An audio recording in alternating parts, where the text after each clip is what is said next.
Sebenarnya kita waktu itu sempat ragu-ragu orang bule mau nggak ya ini makan liwetan gitu loh. Ya kan? Akhirnya tapi mau nggak mau kita harus coba kenalkan ini liwetan itu apa. Terus gitu. bisa orang bule itu mau brutal loh makannya.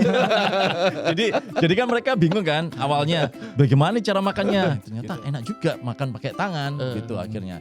Terus kalau ini kuah sayurnya gimana kan mereka bingung kan. Bingung. Kuah sayur asem. Oke, pingin gampang tuang ke nasinya. Terus kadang juga diminum gitu. Diminum gitu. Ya. Kalau minum koboan ada nggak? Nggak ada. Nggak ada ya. Ya kita mulainya dari bawah, dari cuci piring juga sama. Ya, sama istri juga gitu. Mungkin waktu itu Islamofobia mungkin waktu itu. Jadi istri saya waktu jalan kan pakai jilbab kan, jadi ada yang ngeludahin. Oh. Anda mengikuti program Ketika Hidup Diperjuangkan bersama saya Alam Burhanan. Dan saya Supriyono dan kami berdua pemirsa masih berada di kota Philadelphia dan kali ini kami berada di sebuah kantor yang mengingatkan kita suasana di Indonesia, Lam. Betul. Sekarang kita kenalkan dulu namanya Mas. Ya, nama saya Aditya Setiawan, asal dari Surabaya. Surabaya kira. Wah. Bonek ya. Bonek. Mas, ini kantor apa ini? Jelaskan sedikit. Ya, kita sekarang ini ada di Gapura Indonesian Community Center. Jadi senternya komunitas orang Indonesia di Philadelphia. Mas Adit ini punya usaha makanan namanya Pecel Deso. Pecel Deso. Ini gimana Mas ceritanya Mas? Background saya kebetulan saya sekolah perhotelan. Udah hidup saya di hotel pokoknya bergelimang dengan makanan terus lah. Pada akhirnya jadi udah tahu prosedur semua makanan. Sampai kita merantau ke sini. Kemudian kita pikirin oh ya kita buka usaha lah sambil. Kebetulan waktu kita 2001 ke sini itu kita juga kebetulan kerja di catering company. Milik orang Amerika gitu. Jadi saya dan istri kerja di situ. Kita kerja selama 12 tahun itu kebetulan saya posisinya sous chef yaitu asisten head chef. Ya kita mulainya dari bawah, dari cuci piring juga sama. Ya. Sama istri juga gitu. Jadi kita sambil kerja di catering, kita juga punya catering on the side sendiri, usaha sampingan di rumah. Dari situ kita terus orang bule juga akhirnya banyak yang order juga gitu. Itu dia. Tadi misalnya orang bule banyak yang order juga. Bagaimana mengenalkannya ke orang bule? Saya lihat ada ini. Ada video misalnya Pecel Deso ngadain kegiatan itu. Apa itu? Mengajari orang bule makan pakai tangan, liwetan. Mulo itu ya. Gimana itu ceritanya? Jadi gini, sebetulnya kita waktu itu sempat ragu-ragu orang bule mau nggak ya ini makan liwetan gitu loh. Ya kan? Akhirnya tapi mau nggak mau kita harus coba kenalkan ini liwetan itu apa gitu loh. Karena orang bule ternyata sudah tahu makanan yang kayak liwetan itu yang menyajikan adalah restoran Filipina. Filipina pakai tangan ya? Iya. Dan sejumlah negara Timur Tengah mungkin juga ya? Dan di daun juga. Di daun juga? Iya. Gitu jadinya oke, gimana cara mengenalkan liwetan? Akhirnya ya udahlah kita jalanin. Ya alhamdulillah berhasil. Gitu. Jadi apa aja nasi? Ya jadi yang jelas ada nasi. Kemudian kita sajikan ini sayur asem. Sayur asem juga? Ya, sayur asem. Ikan asin gitu ya? Ada ikan asinnya juga. Lauknya ikan asin juga? Ada ikan asin. Kemudian urap. Ya sayur urapan itu. Kemudian kita kasih itu juga apa? Kalau nggak OT bakwan itu, atau bakwan jagung. Iya. Gitu. Terus nanti kita bisa taruh rendang, bisa taruh ayam goreng, ya, atau ayam bakar pilihannya gitu. Dan ikan juga, ya banyak. Dan itu kan saya lihat makannya pakai nasi kan? Ya betul. Terus bisa orang bule itu mau brutal loh makannya. jadi kan mereka bingung kan awalnya bagaimana cara makannya gitu. Terus baru kita opening inilah speech kan. Kita kasih tahu bahwa ini loh kita tuh makannya seperti ini, cuci tangan dulu. Kita siapin nih kobokan. Siapin kobokan tangan nih, cuci tangan dulu. Meskipun kalian udah cuci dulu tangan sebelum duduk, tetap ini kobokannya. Nah, cara makannya ya seperti ini. Saya bilang bukan begini. Begini ya. Ya, kalau ini kan Arab kan ini. Iya, Arab kan. Ya, terus pakai ini, kalau bisa 3 nggak apa-apa, tapi kalau nggak bisa ya begini. Nah, belajar mereka akhirnya dari situ, akhirnya bikin mereka curious gitu loh, penasaran. Penasaran. Iya, wah iya ternyata enak juga makan pakai tangan gitu akhirnya. Terus kalau ini kuah sayurnya gimana kan mereka bingung kan, Bingung. ada kuah sayur asem. Kita bilang ya, oke, pingin gampang. Tuang ke nasinya. Nah, biar moist gitu. Ya udah dicoba pakai cara itu akhirnya. Terus kadang juga diminum gitu. Ya. Kalau minum kobokan ada nggak? Gak ada. Ya. Kadang-kadang itu terjadi kan. Mungkin dari awal dikirain kobokan. Karena kan kita nggak sediain minum. Atau kobokan di sayur Bisa. asam. Jadi menarik emang. Bagaimana memperkenalkan makanan Indonesia tidak harus dengan cara-cara yang yang wajar lah, yang umum. Jadi dengan cara liputan seperti ini, mungkin lebih penasaran Mas ya. Iya. Tapi bisa ya. Bisa. Akhirnya bisa. Enggak Belepotan berantakan. karu-karuan. Enggak juga, padahal kita tuh rencana mau kasih sarung tangan kan, tapi wah kalau pakai sarung tangan nggak asik, Kurang otentik. Enggak tradisional. nggak bisa. Jadi apa namanya? Kita bilang kalau pakai sarung tangan nggak bisa, bukan licking foot lagi gitu, nggak bisa jilatin jari. Nanti enaknya di situ. iya. Sela-sela ini ada yang nyangkut lah. Ikan nasinya bisa nempel di sini kan. Kalau di bau nanti setelah dicuci pun masih bau gitu kan. Iya, 7 hari. Akhirnya setelah kita ajarin itu, mereka ya cukup menikmati gitu loh. Akhirnya itu eksperimen pertama kan kita kan. Langsung wow, berarti ini next time kita bisa jual nih. Akhirnya bergulir liwatan kedua, ketiga, keempat di acara Bulora juga. Setelah mereka makan liwetan, mereka akhirnya ada yang usul, hey, I like this food. Why don't you make a cooking class? Sampai sebegitu ya? Iya, akhirnya. berkembang ya. Iya, akhirnya dari situ akhirnya Bulora, oke, let's do it. Akhirnya the next bulan berikutnya kita adain tuh cooking class dan ternyata banyak yang ikut. Yang ikut ya? Iya. Paling jadi seneng apa Mas? Masakan yang ingin mereka pelajari. semua sih Mas kebanyakan. Apa saja yang kita tampilkan tuh mereka Tertarik ya? Tertarik. In Indonesia, Mbak Irza dan Pak Aditya, teman akrab seperti saudara dan tiap tahun mereka datang dan ada cooking class di sini. Mbak Irza dia senang untuk mengajar tentang kebudayaan makanan Indonesia juga yang flavors, yang spice. She explains really beautifully. So seminggu lalu ada 30 orang makan di sini untuk cooking class sama Mbak Irza dan tiap tahun kita ganti ke gereja beda. Tahun ini itu Modernis dari Madura. Terbuka nggak kemungkinan mereka ada misalnya ada yang saya sudah coba masakan Indonesia nih, belajar masakan Indonesia. Nah saya mau ke Indonesia nih, gitu. Ada. Lewat makanan ya, berarti diplomasi kuliner itu. Betul. Ya, Ya. menarik Itu diplomasi kejadian, kuliner itu ya. beberapa kejadian. Jadi setelah mereka makan liwetan, kemudian mereka ikut cooking class, ya kan. Terus ngelihat acara festival kita 17-an itu di sini di villa. Apalagi dengan bazar berbagai macam makanan kan. Jadi nggak hanya pecel deso aja, ada dari beberapa teman-teman yang di sini punya brand lain. Jadi mereka tertarik akhirnya. Tahu-tahu mereka, ya aku minggu depan aku ke Bali. Wah, good. Jadi emang diplomasi kuliner itu emang selama ini terkenal sangat efektif untuk menarik wisatawan. Seperti misalkan kita bisa mencontoh Thailand itu kan satu contoh yang sangat Vietnam itu juga menjadi salah satu cara diplomasi kuliner menarik wisatawan. Nah, kembali ke ini lah, misalkan kembali Mas Adit ini memang udah usaha makanan udah sangat berpengalaman ya. Mas, kenapa sih kok susah sekali itu punya restoran Indonesia di Amerika?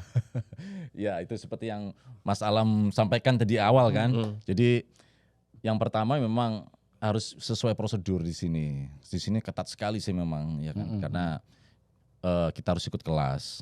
Kalau ikut kelas itu berarti nanti kita dapat food license ya kan. Kalau dapat food license, kalau kita mau buka bisnis ya kan, mau buka bisnis harus ikut training lagi untuk dapat permit ya kan. Belum lagi nanti bisnis license lagi. Harus ikut kelas lagi bisnis license karena kan nanti dari bisnis license kan nanti diajarin caranya manage bisnis gimana kan. Keuangan terutama. Jangan sampai keuangan nggak karu-karuan akhirnya nggak bayar pajak. Intinya kan itu. Betul. Bisnis license kan intinya untuk bayar pajak ya kan. Jangan sampai nggak bayar pajak gitu. Ya jadi memang kendalanya di situ Mas, selain lokasi ya Mas.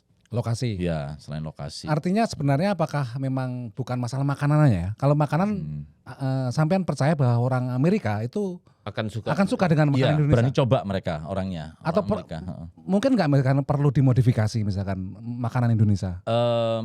Kalau memang bahannya nggak ada di sini, ya memang harus. Mau gimana lagi? Karena namanya bisnis kan cari duit kan. Jadi kalau memang cari pas kebetulan bahan dasar yang kita cari, yang kita butuhkan itu memang nggak ada, kita harus pakai bahan dasar lain atau malah bahan dasar itu nggak dipakai sama sekali, ya kita harus kreatif, harus cari gimana nih penggantinya gitu loh. Kalau umpamanya contoh, kalau umpamanya kemangi misalnya. Ya kemangi nggak ada, berarti harus pakai apa? Pakai Asian basil. Ya. Basil aja. Memang baunya nggak sama, Nggak tapi taste-nya kan gitu ya. taste-nya Mirip sama, ya. Daunnya juga mirip. Ini kita ngobrolin makanan baginya. Mungkin kita tarik ke belakang ini. Mas Adit mulai awalnya di Amerika ya. Nah itu kapan Mas datangnya?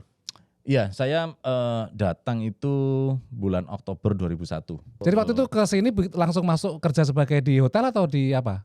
Kerja apa pertama? Pertama kali yang Pertama dilakoni. saya kerja karena kerja di hotel waktu itu memang tough. Untuk masuknya tough. Tough ya, susah, sulit. Jadi saya sementara kerja kasar dulu di ada namanya Reading Terminal Market, pasar tradisional Amerika itu yang di Center City. Nah, itu saya kerja di situ awalnya. Sebagai apa itu Mas? Ya, pertama saya itu merintis sebagai apa? Tukang bersih ikan. Tukang bersih ikan itu? Iya, nyisikin ikan, di pasar potong-potong. Iya, tradisional itu. betul. Jadi kalau lihat orang potong-potong ikan itu di YouTube atau di TV, ya itu awalnya seperti itu. Jadi orang pesen mau ikan ini gitu, mau dipotong apa? Filet, mau butterfly, mau skin off atau head off segala macam, saya bisa. Tapi sudah punya pengalaman di Indonesia kan? Paling tidak udah pernah punya lah ya pengalaman. gitu ya. Ya, bersih. Wah, Ya punya pengalaman tapi kan berat kan? berat Mas. Nah itu gimana? Berat dari yang saya alami di Merasa Indonesia. nelongso enggak Mas? Nelongso Mas. Kok Jadi gini. jauh-jauh dari ke Amerika, kerja Indonesia di ke hotel sini. bintang 5, tiba-tiba Itu di yang- sini Jadi Bersih ikan. Gimana Mas perasaan waktu itu? gini, jadi bersihin ikan tuh ternyata nggak segampang ini karena kan kita pakai ini ya apa? Kalau bersihin ikan kan sisik kemana-mana itu Mas. Kadang masuk ke rambut. Meskipun kita udah pakai topi itu nyelip-nyelip di rambut gitu. Nah terus kita pakai sarung tangan. Sarung tangannya bukan sarung tangan yang vinil itu, bukan. Pakai yang Karet itu. yang, Kepal itu ya? yang rubber. kain biasa, kain Oh, biasa kain yang ada biasa. ininya merah itu loh. Oh, iya, iya. oke. Nah, itu kan pakai itu. Nah, otomatis kan pegang air, kemudian apa namanya? Air dingin, air panas, pegang es juga. Kita kan harus deal es, harus habis pegang es tangan kita kedinginan tuh. Kasih air panas kan. Nah, itu ternyata membawa efek parah ke tangan kita. Tangan gitu ya? Seperti Jadi apa kalau misalkan? malam itu tangan kita itu nggak bisa digenggam. Wih, itu ya? Iya, Sakit, tapi nyeri gitu rasanya. nggak nyeri, pokoknya diginiin nggak bisa, digenggemin nggak bisa, karena itu habis pegang es langsung dikasih ke air panas gitu. Itu hampir setiap hari mengalami seperti Tiap itu. hari, iya Mas, itu susahnya. Jadi merasa gimana? Terganggu. Terganggu betul. Jadi iya. merasa waktu itu perasaannya frustasi, nelongso atau pesimis atau gimana? Di Amerika kok seperti ini hidup saya gitu. Ya itu semua campur aduk pokoknya udah. Mesake. Itu akhirnya jadi apa namanya? Pemicu untuk wah, aku harus move up nih, harus cari kerjaan lain juga yang lebih bagus lah. Masa mau begini terus, masa tiap hari model tangan nggak bisa begini, nanti lama-lama saya tua nggak bisa gerakin jari nih. Iya. Ya kan, karena dealing es, air panas. Nggak bisa pegang istri juga. Iya, susah itu, sakit itu. Dari pengalaman itu akhirnya saya mikir, wah ini harus pindah lah. Mas Adit itu kan punya pengalaman kerja restoran, menguasai berbagai makanan, punya catering. Belum berani sampean buka restoran sendiri gitu. Ya itu. Ya, betulnya udah ada ini sih, apa? Gambaran. Tapi karena kalau buka restoran itu kan 24/7 Mas. Komitmen kan. Jadi anak saya juga masih, pikiran saya karena masih kecil kan. Nanti karena dulu istri saya juga pernah kerja di restoran Vietnam, pho, di daerah Bluebell itu yang punya restoran juga punya anak kecil gitu loh. Jadi anaknya itu hidupnya di restoran Di terus restoran. gitu loh. Saya ngelihat wah istrinya juga wah kita nggak mau nih seperti ini gitu loh ya kan. Kita mau anak kita itu fun gitu loh, ngalamin masa kecilnya bahagia lah. Ya nggak 100% bahagia tapi at least karena kalau udah usaha namanya kan beda pasti. Betul. Nah, kalau basar, kalau catering kan Iya. nggak Relatif. tiap hari. Iya. Tiap hari ya. Dan Dan- lingkungannya juga kayak inilah ya terbuka dan ganti-ganti suasana. Jadi iya. anak saya Betul. kalau ikut kan enak, dia fun, masih bisa ngobrol sama orang ini, orang itu yang berbeda-beda. Tapi kalau di restoran kan Restoran itu udah cuma nongkrong, saya lihat anaknya cuma main game. game. aja, kasihan gitu loh. Nah, Mas Adit ini lama di sini kan? ya, Ada pengalaman-pengalaman yang seru gitu. Oh, atau pengalaman buruk. kalau kalau saya sih nggak pernah ya selama tinggal sini, tapi istri pernah sekali sih waktu itu Islamofobia mungkin waktu itu. Oh, Saya lupa zaman-zaman tahun itu ya. Iya, tahun 2010-an lah mungkin waktu itu. Jadi istri saya waktu jalan kan pakai jilbab kan, jadi ada yang ngeludahin. Oh. Itu jadi sempat ya itulah, tapi mau gimana Mas, mau ngelawan kan juga nggak mungkin gitu loh. Jadi terus ya beberapa tahun terakhir sebelum pandemi kan kita juga di Southville ini banyak kejadian ini ke orang-orang Asia. Kekerasan terhadap orang Asia Iya. ya, anti Asia, sentimen anti Asia. Kebetulan kok banyak orang Indonesianya yang kena gitu loh waktu itu. Oh. Ya kan, jadi akhirnya kita dari teman-teman diaspora akhirnya kita kumpul koordinasi dengan City dan kepolisian. Kan gambarannya mungkin di Amerika itu enak gitu loh. Orang Indonesia. Orang gitu Indonesia loh. terutama ya. Gambarannya enak Adit di Nyaman. di Philadelphia, di Amerika.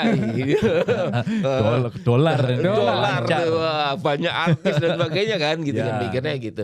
Nah, ketika di sini itu yang mau disampaikan ke orang Indonesia itu apa? Sebetulnya kamu itu gambaranmu terhadap Amerika itu gimana gitu ya? Iya. Jadi buat teman-teman ya yang di Indonesia, kita di sini susah. mungkin lebih susah dari yang di Indonesia mungkin. Karena kan seperti yang saya ceritakan dari awal, kita aja mulainya dari kerja besi ikan ya kan. Kalau mau kerja lebih yang lebih bagus lagi harus mulai dari cuci piring lagi ya kan. Jadi title-title yang di Indonesia atau keahlian yang di Indonesia yang dulu kita bangga-banggakan itu ya Gak berguna. nothing di sini. Gak berguna gitu ya. Jadi memang sih dapatnya dolar, yaitu keuntungannya kita di sini dapatnya dolar ya kan. Tapi tetaplah every dollar itu counts. Jadi every dollar itu kita benar-benar pers keringet ini. Iya. Jadi memang harus siap dari nol. No. Ya, harus siap dari Siap nol. mendapat dolar, siap juga dengan resiko-resikonya. Iya. Oke, kita akhiri perbincangan kita kali ini. Saya Alam Burhanan. Dan saya Supriyono dan sampai jumpa di podcast berikutnya.